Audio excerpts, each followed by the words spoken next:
আমি গোয়াল ঘর গরু চেক দিয়া ঘরে যাইয়া শোয়ার হয়তো আধা ঘন্টা বা 20 মিনিট বা আধা ঘন্টা এরকমই হবে আনুমানিক। শোয়ার পরে আমার বড় ভাই বহু শব্দ করে উঠছে যে আগুন লাগছে, তখন ঘরের দরজা খুলে দেখি এখানে ভয়ঙ্কর আগুন। আমার গোয়াল ঘর পুরা গেছে, গরু পুরা গেছে, 4.5 পাখি জমিনের খের ছিল, খেরটাও পুরা গেছে, এবং কি সারা বাড়ি পুড়ে গেত ওই টাইমে না উঠতে পারলে। আমার আনুমানিক 2 লক্ষ টাকার মতন ক্ষতি হয়েছে। একটা গরু গেছে, একটা ঘর গেছে, 20,000 টাকার মতন খের ছিল, খের গুলা গেছে। এর আগে আমার পৌষ মাসে চড়া খেতে 7 করা জমি নাইকেল দিছিলাম, নাই গাছের জাংলা ছাইয়া হলে গাছগুলো রাত্রের বেলায় সমস্ত গাছ কেটে দিছে, ওইটাও ধরতে পারি না। ওইরকমই এটাও। এখন আমার তো এখন করার কিছু নাই, তারপরে যেহেতু দেশে আইন কাইন আছে, সেইভাবে যদি কোনো ব্যবস্থা, আমার একটা জানের নিরাপত্তার প্রয়োজন আছে। আমি এটার তথ্য চাই, এটা কে কাজটা করলো, কে বা কেরা, আমি দেখি নাই। এটা যদি সরকার ব্যবস্থা নিয়ে তথ্য নিয়ে লোকজন বাই করতে পারে, এটা মনে করি আমার নাগাল আরো অনেকের ভালো হবে, সুবিধা হবে।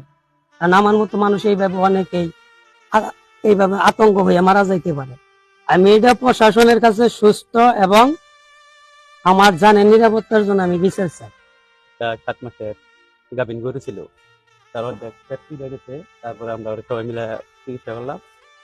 করার পরে তখন ওখানে আর কোনো কিছু পাওয়া যায় নাই। পরে সকালবেলা আসছি, সকালবেলা আইসা আমার বড় ভাই তো হতো ভাই আমার বলতেছি দেখ কেরাসিনের কত, পরে আমি দেখে উঠে রাইখা দেবো। এখন ঘটনা হইলো আমাদের গ্রাম অঞ্চল সাধারণভাবে সবাই মিলে দিলা চলি, এর মধ্যে এরকম করে আতঙ্কভাবে কে বা কারা করলো, এটা প্রশাসন ভালোভাবে তদারক করিয়া এটা চূড়ান্ত বিচার করুক, ভবিষ্যতে জানি আরো কারো ক্ষতি না হয়। একটু শব্দ হয়, মানে টিনের একটু শব্দ হয়। পরে ঘর থেকে ওইটা দরজা পর্যন্ত আসছি, যে সারা বাড়ি সহ আগুন, কাঁঠাল গাছের উপর দিয়ে আগুন দেখা যাইতেছে। পরে দৌড়াই আইলাম, কারেন্ট ছিল, মানে পরে আইসা কারেন্টের মোটরের সুইচ দিয়ে ভাই পাইপ এই পাশ দিয়ে বাইরিয়া ধরছি, পাইপটা ধরে আগুনটা মোটামুটি ওই পাশের করছি। ফেরের আগুন তো আমরা 1-1.5 ঘন্টা পুরা 3টা মোটর দিয়ে পানি মারছি। পানি মারার পরে পরে মোটামুটি আগুনটা নিয়ন্ত্রণ হয়েছে। তারপরেও আগুন জ্বলতেই থাকে। পরে পালা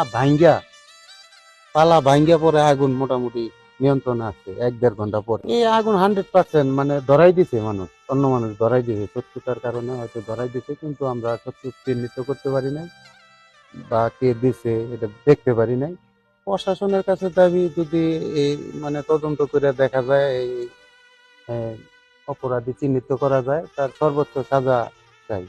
এটা বাড়ি একদম মানুষ পুরাইয়া মারার তাদের টার্গেট ছিল, কিন্তু আসলে ভাগ্যকর্মে উপরওয়ালার ইশারায় আমরা বুঝতে পেরে আগুনটা নিয়ন্ত্রণে আনছি।